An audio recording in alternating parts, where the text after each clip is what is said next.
یا ایھا الذین آمنوا ان جاءکم فاسق بنبأ فتبینوا ان تصیبوا قوما بجہالۃ فتصبحوا علی ما فعلتم نادمین۔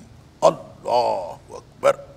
اے ایمان والو، دیکھیں یہ بار بار اے ایمان والو اے ایمان والو یہ اس میں ذکر ہوا ہے، اور اس کے بارے میں نے عرض کیا تھا کہ امام رازی نے اس یا ایھا الذین آمنوا کی تقسیم کو اس طرح سے لیا ہے کہ وہ کہتے ہیں کہ یہ بنیادی طور پر یہ پوری صورت جو ہے یہ مکارم اخلاق سے متعلق ہے، یعنی اخلاق اعلی اخلاق کی تعلیم دی گئی ہے اس میں، اور اس میں وہ پھر فرماتے ہیں کہ ان میں سے کچھ اخلاق ایسے ہیں جن کا تعلق اللہ سے ہے، کچھ اخلاق ایسے ہیں جن کا تعلق اللہ کے رسول صلی اللہ علیہ وسلم سے ہے، کچھ ایسے اخلاق ہیں جن کا تعلق فاسق لوگوں کے ساتھ ہے، کچھ اخلاق ایسے ہیں جن کا تعلق موجود اہل ایمان سے، کچھ اخلاق ایسے ہیں جن کا تعلق غیر موجود اہل ایمان سے۔ کہتے ہیں یہ 5 قسمیں بنتی ہیں، اور 5 قسموں کا جب گفتگو کا آغاز ہوا ہے تو شروع میں اللہ نے یا ایھا الذین آمنوا فرمایا، تو ہر دفعہ جب گفتگو کا آغاز ہوا ہے ایک نئے گروپ کا اور نئے گروہ کے بارے میں، تو وہاں یا ایھا الذین آمنوا کا ذکر اللہ تعالیٰ نے۔ تو یہاں چونکہ ایک فاسق کا ذکر ہوا ہے، یا ایھا الذین آمنوا اے ایمان والو، ان جاءکم اگر آئے تمہارے پاس فاسق کوئی فاسق بنبأ کوئی اہم خبر لے کر، فتبینوا پس اس کی تحقیق کر لیا کرو، ان تصیبوا قوما بجہالۃ ایسا نہ ہو کہ تم کسی قوم کو تکلیف پہنچا بیٹھو بجہالۃ نادانی میں، فتصبحوا پھر تم ہو جاؤ علی ما فعلتم جو کچھ تم نے کیا ہو نادمین پچھتانے والے، یعنی ایسا نہ ہو کہ تم کسی قوم کو کسی خبر کی بنیاد پر، کسی فاسق کی خبر کی بنیاد پر کوئی ایسا کام کر بیٹھو کہ پھر اس کے بعد جو ہے وہ تمہیں پچھتانا پڑے، تم کسی کے ساتھ کسی لشکر پر حملہ کر دو یا کوئی کسی قوم پر حملہ کر دو، کچھ بھی ہو سکتا ہے، لیکن خبر کی تحقیق کر لیا کرو۔ یہ جو آیت ہے یہ قرآن حکیم میں جو بہت اہم آیات ہیں مضامین کے حوالے سے، یہ ان میں سے ایک آیت، اس میں سے یہ گویا یوں کہہ لیجئے تحقیق کی بنیاد جو ہے وہ یہ آیت، ریسرچ جس کو آپ کہتے ہیں ریسرچ کی بنیاد۔ یہ الگ بات ہے کہ یہ تو فتبینوا جو ہے تو اس کی تحقیق کر لیا کرو، اس کی تبیین کر لیا کرو، اس کو واضح کر لیا کرو، یہ اور چیز ہے، اور عربی میں تحقیق کو کہتے ہیں بحث۔ بحث جو ہے یہ اصل میں، اور اسی طرح سے ایک بحث ہوتا ہے، ایک ہوتا ہے استنباط۔ بحث کا مطلب ہوتا ہے کسی چیز کو کریدنا، اور کرید کو اس کو چلا جانا، اسی سے استنباط ہے۔ استنباط جو ہے یہ نبتن سے ہے، استنباط کرنا، کسی چیز سے کوئی چیز نکالنا۔ تو کہتے ہیں کہ وہ جو کنواں کھودتے ہیں تو کنواں کھودتے چلے جاتے ہیں، نیچے جا کے جب پانی آتا ہے نا تو جس جگہ پہ پانی آتا ہے اس کو نبت کہتے ہیں۔ تو گویا کھود کے جو آپ نے اصل منظر مقصود سے جا کے جو چیز نکالنی ہے اس کو استنباط اس لیے کہتے ہیں۔ لہذا یہ تحقیق، یہ بحث، یہ تبیین، یہ سارے الفاظ جو ہیں یہ ایک دوسرے کے مترادف ہیں کہ تحقیق کر لیا کرو۔ اب ظاہر ہے کہ وہ جس طرح کا کام ہوگا، جس طرح کی بات ہوگی، اس کو اسی طرح سے اس کی تحقیق کی جائے گی، اس کی تبیین کی جائے گی وہ کیسے ہے۔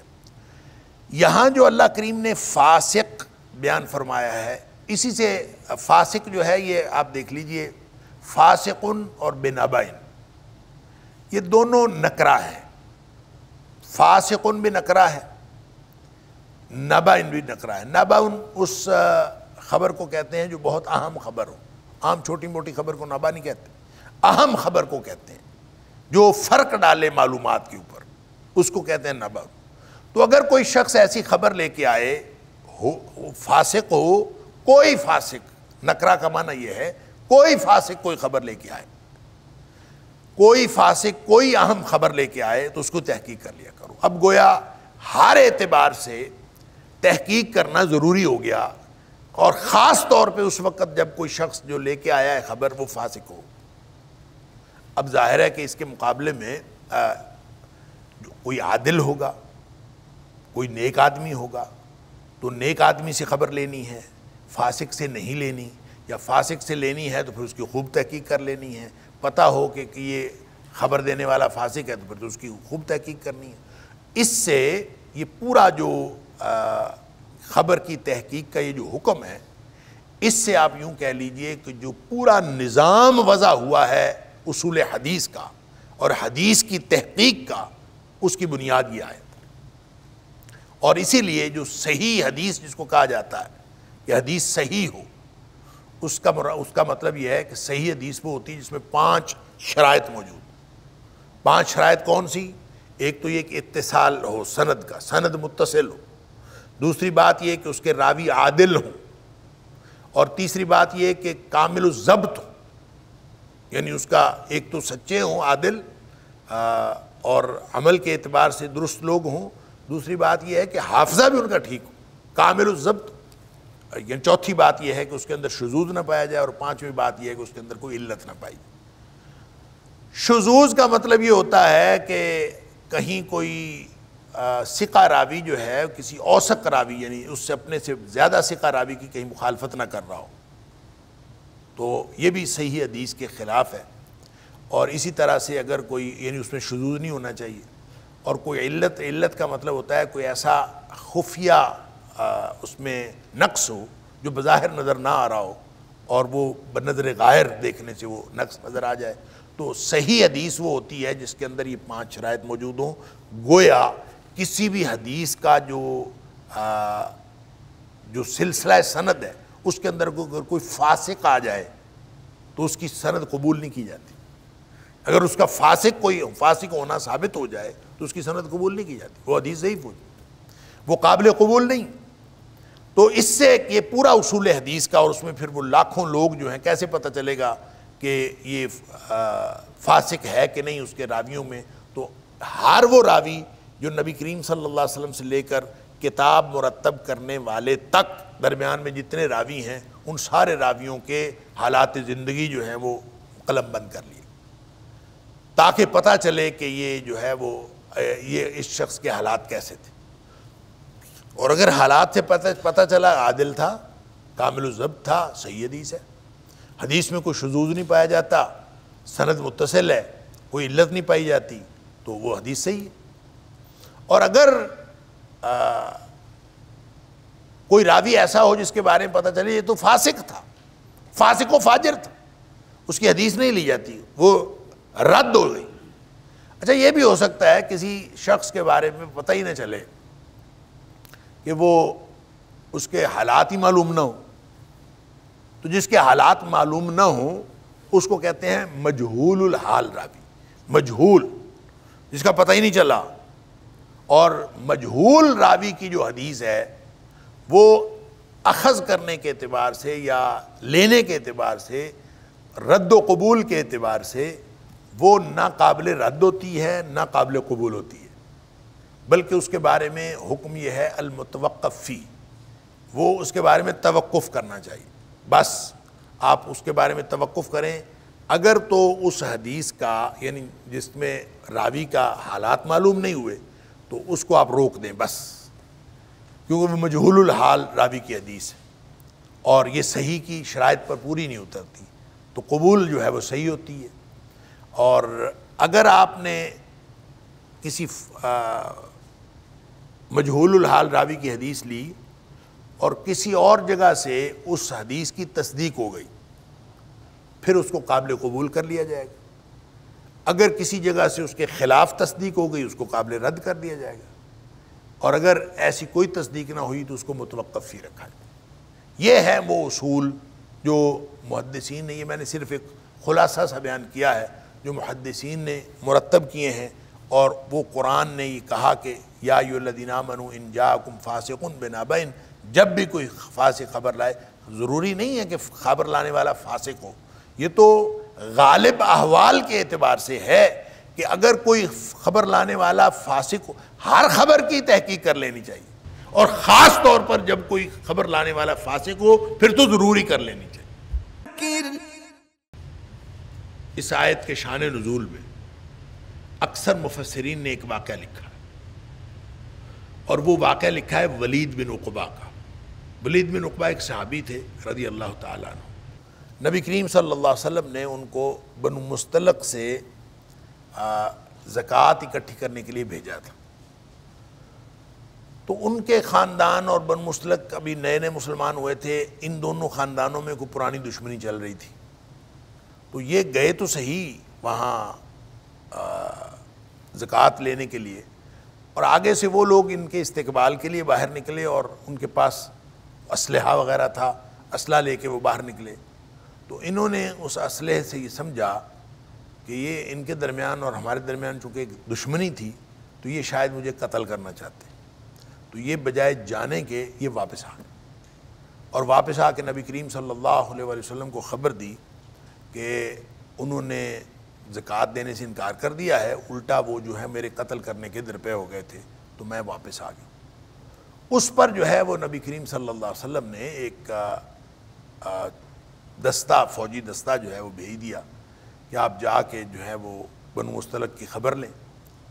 تو یہ بھی جا رہے تھے کہ تو راستے میں حارث بن ضرار خزاعی جو ہے بنو خزاعہ کا، وہ آ رہا تھا ان کا سردار، اور اس نے پوچھا تم لوگ کدھر جا رہے ہو؟ ان کا تمہاری طرف جا رہے ہیں۔ کس لیے جا رہے ہیں؟ کہ جو آپ لوگ زکوٰۃ نہیں دیتے ہو۔ کہتے میں تو خود آ رہا ہوں زکوٰۃ دینے کے لیے، اور ہم تو انتظار کر رہے تھے کہ نبی کریم صلی اللہ علیہ وسلم کی طرف سے کوئی زکوٰۃ لینے والا نہیں آیا، کہیں نبی کریم صلی اللہ علیہ وسلم ہم سے ناراض تو نہیں ہو گئے، ہمیں تو یہ ڈر تھا۔ تو میں تو اس ڈر سے جو ہے وہ خود آیا ہوں زکوٰۃ لے کے، تو میں جا رہا ہوں نبی کریم صلی اللہ علیہ وسلم کو زکوٰۃ دینے کے لیے۔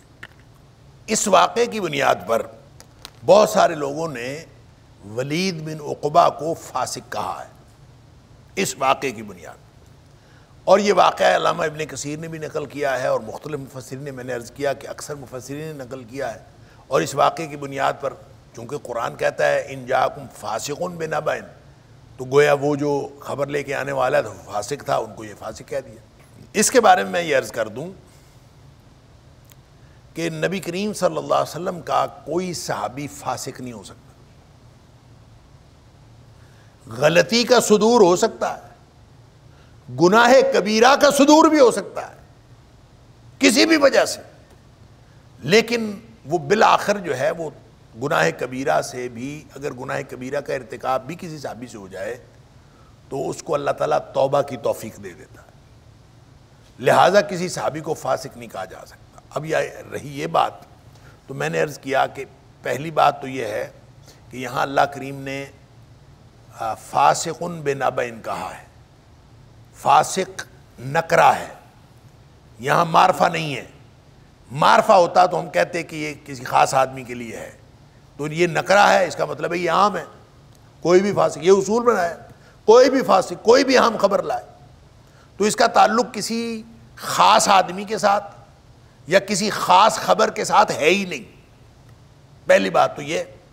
اور دوسری بات یہ ہے کہ وہ جو واقعہ ہے اس کی 4 روایتیں ہیں، 4 روایتیں، چاروں ضعیف ہیں، یعنی سارے مفسرین کو معلوم ہے کہ اس کی 4 روایتیں ہیں، چاروں ضعیف، اور اس کو بعض لوگ جو ہیں، بعض مفسرین حسن درجے کی روایت کہتے ہیں، اور حسن اس وجہ سے نہیں کہتے کہ وہ کوئی اس کی روایت صحیح ہے، حسن اس وجہ سے کہتے ہیں کہ اس کے شواہد جو ہیں وہ 4 شواہد ہیں، یعنی 4 روایتیں ہیں، اس وجہ سے اس کو حسن قرار دے دیں، حالانکہ وہ چاروں ضعیف ہیں۔ اگر کسی کا خیال یہ ہے بھی کہ اس کو حسن قرار دیں تو بھی وہ اس سے حضرت ولید بن عقبہ کا فاسق ہونا ثابت نہیں ہوتا، کیونکہ وہ چاروں روایتیں ضعیف ہیں۔ اور اگر وہ صحیح بھی ہوں، اگر وہ واقعہ صحیح بھی ہو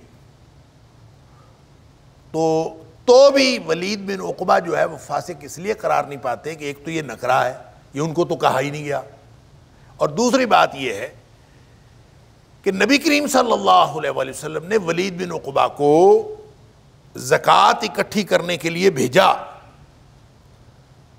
تو نبی کریم صلی اللہ علیہ وآلہ وسلم کسی معمولی کردار والے کو اپنا سفیر بنا کے نہیں بھیج سکتے، سوال ہی پیدا نہیں ہوتا.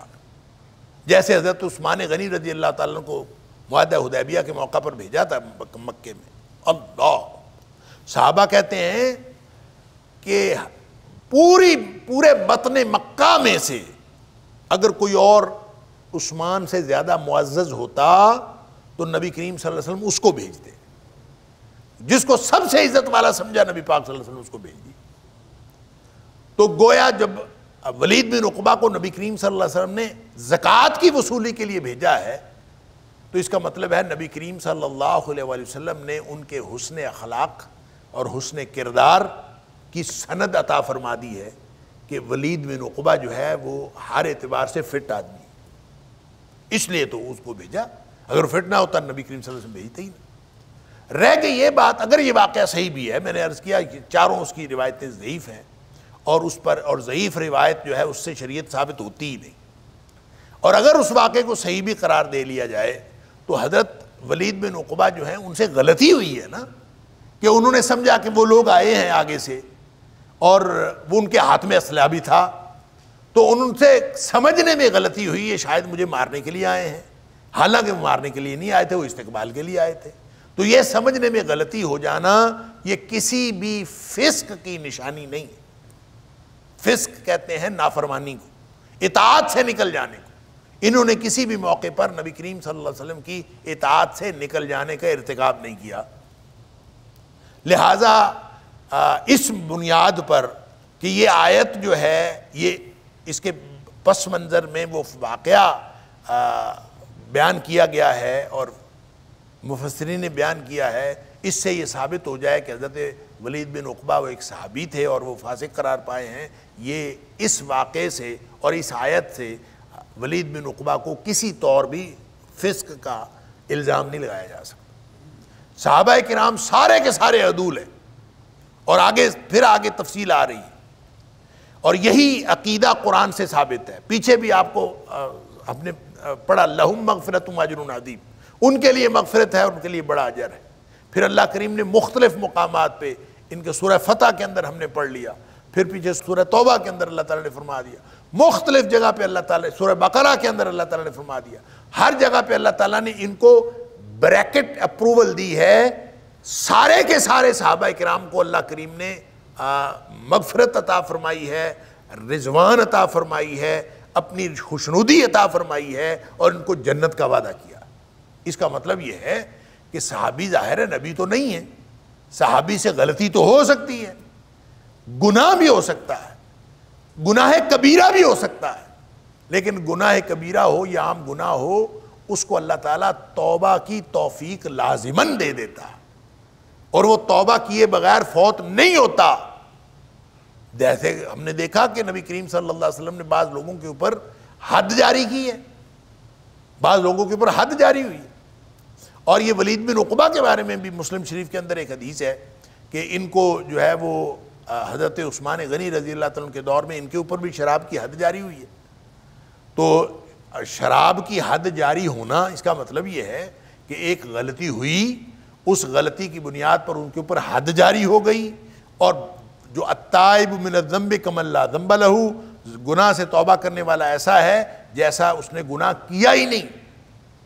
اور اسی طرح سے جو معاذ اسلمی کی بات ہے رضی اللہ تعالیٰ عنہ، انہوں نے جو توبہ کی اور نبی کریم صلی اللہ علیہ وآلہ وسلم کے پاس آ کے انہوں نے خود گناہ کا اعتراف کیا کہ مجھ سے گناہ ہوا ہے، اور نبی کریم صلی اللہ علیہ وآلہ وسلم نے 4 دفعہ جو ہے اس سے اوائڈ کرنے کی کوشش کی. انہوں نے 4 دفعہ بار بار کہا مجھ سے گناہ ہوا ہے، گویا 4 دفعہ خود اقرار کر کے اور وہ بالآخر نبی کریم صلی اللہ علیہ وسلم پر حد جاری کر.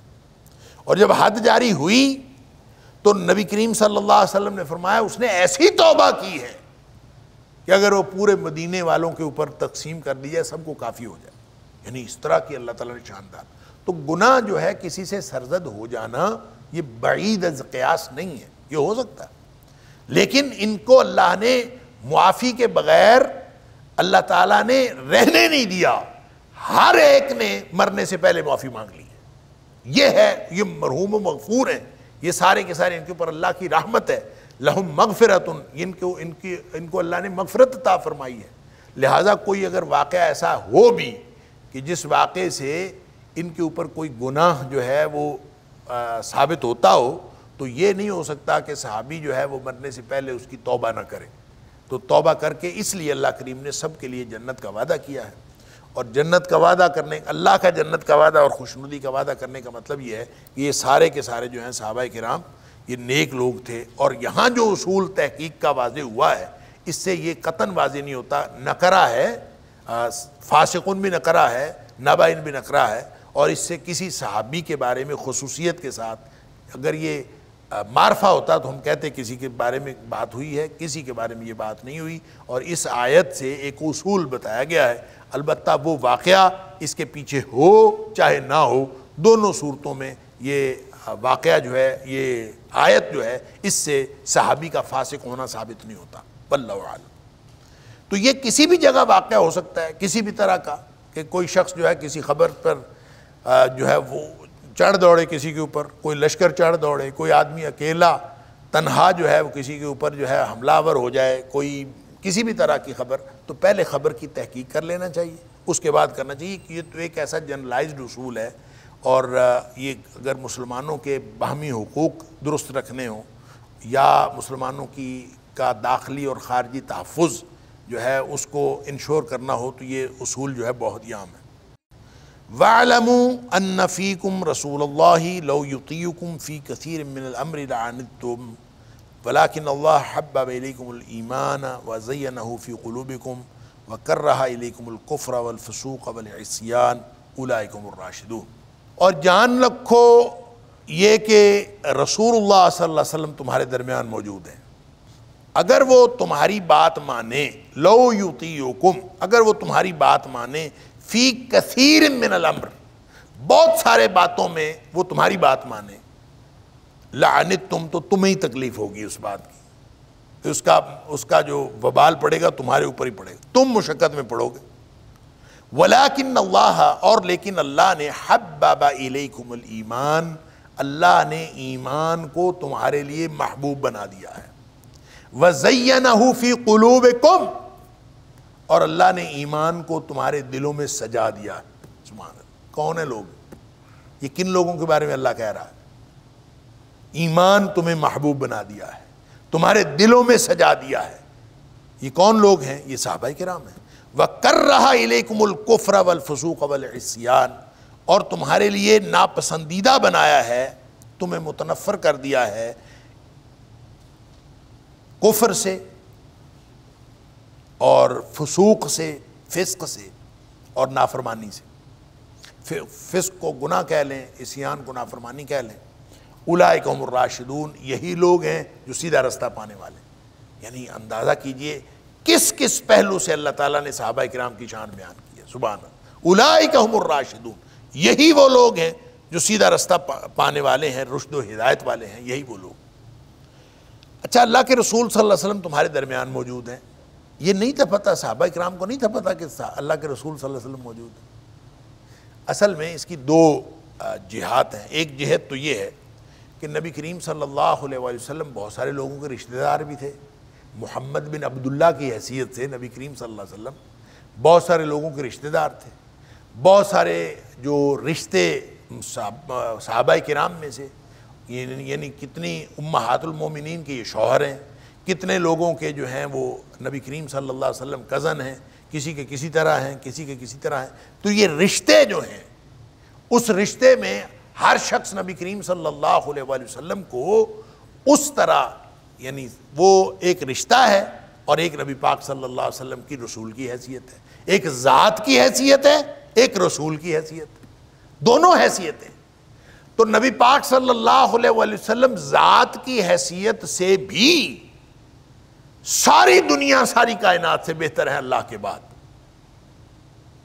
نبی کریم صلی اللہ علیہ وسلم ذات کے اعتبار سے بھی بہترین ہیں، اللہ کے بعد کائنات کی سب سے بزرگ ہستی ہیں۔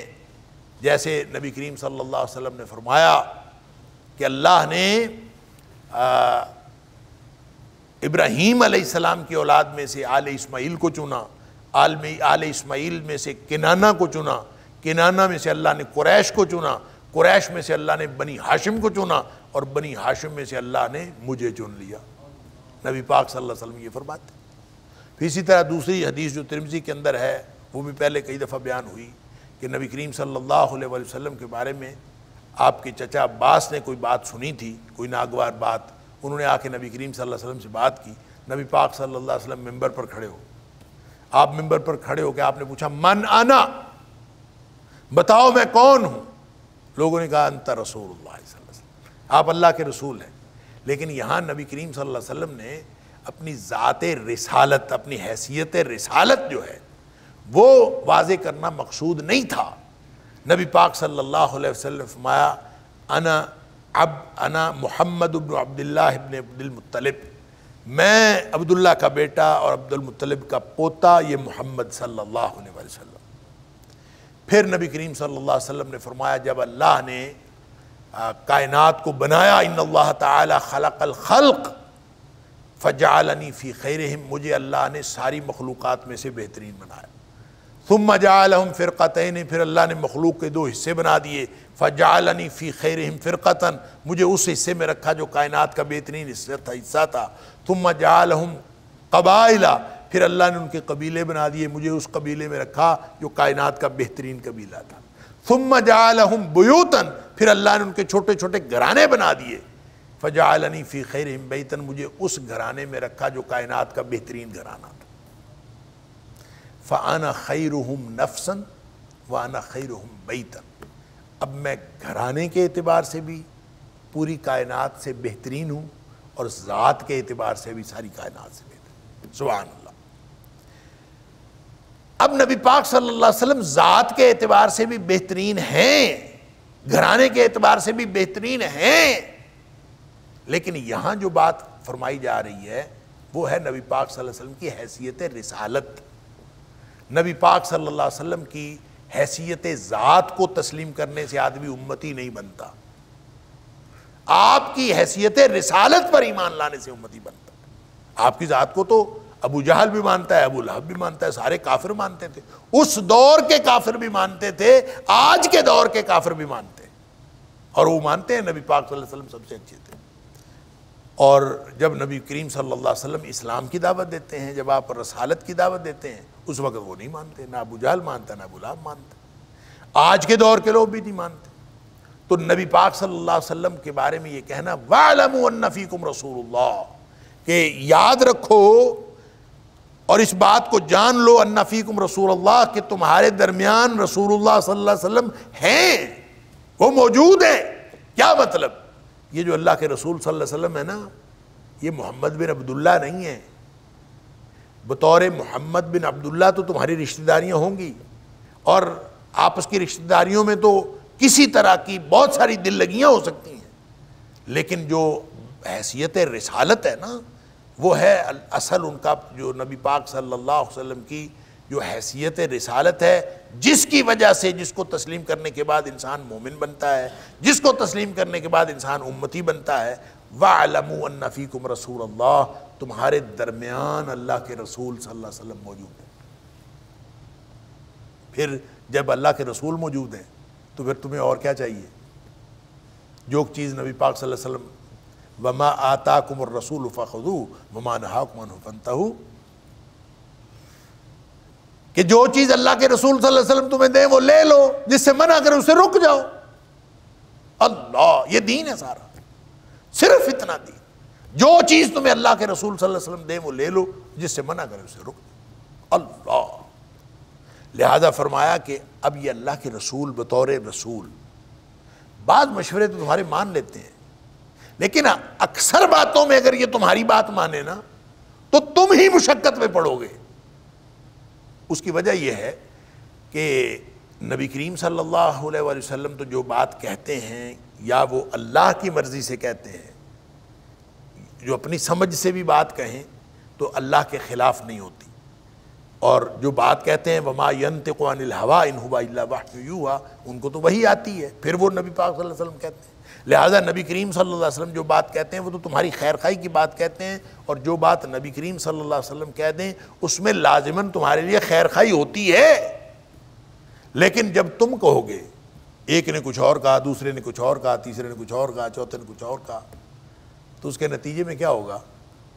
اس کے نتیجے میں جب لوگ سوچ کے اپنی بات کہیں گے اور ان کی بات نبی کریم صلی اللہ علیہ وسلم مان لیں، اگر مان لیں، لعنتم، تو مشکل تمہیں ہی پڑے گی، مصیبت تمہیں ہی ہوگی۔ اللہ اکبر۔ اس لیے فرمایا کہ اگر نبی کریم صلی اللہ علیہ وسلم لو یطیعکم فی کثیر من الامر، فی کثیر من الامر، فرمایا زیادہ باتوں میں اگر نبی پاک صلی اللہ علیہ وسلم تمہاری بات مان لیں، لعنتم، تمہیں لازماً مشقت ہوگی، تم مشقت میں پڑ جاؤ گے۔ اس کا مطلب ہے کچھ باتوں میں تو نبی پاک صلی اللہ علیہ وسلم مشورہ مان لیتے تھے نا، بہت ساری باتیں ہیں جب نبی کریم صلی اللہ علیہ وسلم نے لوگوں سے پوچھا مشورہ دو، کسی نے مشورہ دیا اور نبی کریم صلی اللہ علیہ وسلم اس کی بات مان لی، تو کچھ باتوں میں تو نبی پاک صلی اللہ علیہ وسلم مان لیتے تھے، اگر زیادہ باتوں میں مانیں تو تمہارے لیے مشقت ہو جائے گی۔ وَلَٰكِنَّ اللَّهَ حَبَّبَ إِلَيْكُمُ الْإِيمَانَ، اللہ نے تمہارے دلوں کو، تمہارے لیے ایمان کو محبوب بنا دیا ہے، وَزَيَّنَهُ فِي قُلُوبِكُمْ، تمہارے دلوں میں ایمان کو سجا دیا ہے۔ سبحان اللہ۔ یہ کون لوگ ہیں جن کے لیے سجا دیا ہے؟ صحابہ کرام ہیں۔ وَكَرَّهَ إِلَيْكُمُ الْكُفْرَ وَالْفُسُوقَ وَالْعِصْيَانَ، دیکھیں ایمان کیا ہوتا ہے؟ ایمان ہوتا ہے تصدیق بالقلب، اقرار باللسان، والعمل بالجوارح، زبان سے اقرار کرنا، دل سے تصدیق کرنا اور اعضاء سے عمل کرنا، یہ تین چیزیں ہوں تو ایمان مکمل ہوتا ہے۔ اب اگر تینوں چیزیں نہ ہوں، اگر تصدیق بالقلب نہ ہو تو کفر ہوتا ہے، ٹھیک ہے، اور اقرار باللسان نہ ہو تو فسوق ہوتا ہے، اور عمل بالجوارح نہ ہو تو عصیان ہوتا ہے۔ لہذا فرمایا وَكَرَّهَ إِلَيْكُمُ الْكُفْرَ وَالْفُسُوقَ وَالْعِصْيَانَ، ایمان کے منافی جتنی بھی چیزیں ہیں اللہ نے تمہارے لیے وہ قابل نفرت بنا دی ہیں، تمہیں ویسے ہی ان چیزوں سے نفرت ہے، تمہیں اللہ نے ایمان کے ساتھ ایسا جوڑا ہے اور ایمان ایسا تمہارے دلوں میں بسایا ہے کہ تمہیں ان ساری چیزوں سے نفرت ہو گئی ہے جو ایمان کے منافی۔ سبحان اللہ، چاہے وہ اقرار کے اعتبار سے ہوں، چاہے تصدیق کے اعتبار سے ہوں، چاہے وہ عمل کے اعتبار سے ہوں۔ فرمایا اولئک هم الراشدون، یہی وہ صحابہ کرام ہیں جو سیدھی راہ پانے والے ہیں، رشد و ہدایت والے ہیں۔ اللہ تعالی ہم سب کو قرآن سمجھنے اور عمل کرنے کی توفیق عطا فرمائے۔ وآخر دعوانا الحمدللہ رب العالمین۔ إن هذا القرآن يهدي للتي هي أقوم ويبشر المؤمنين الذين يعملون الصالحات أن لهم أجرا كبيرا۔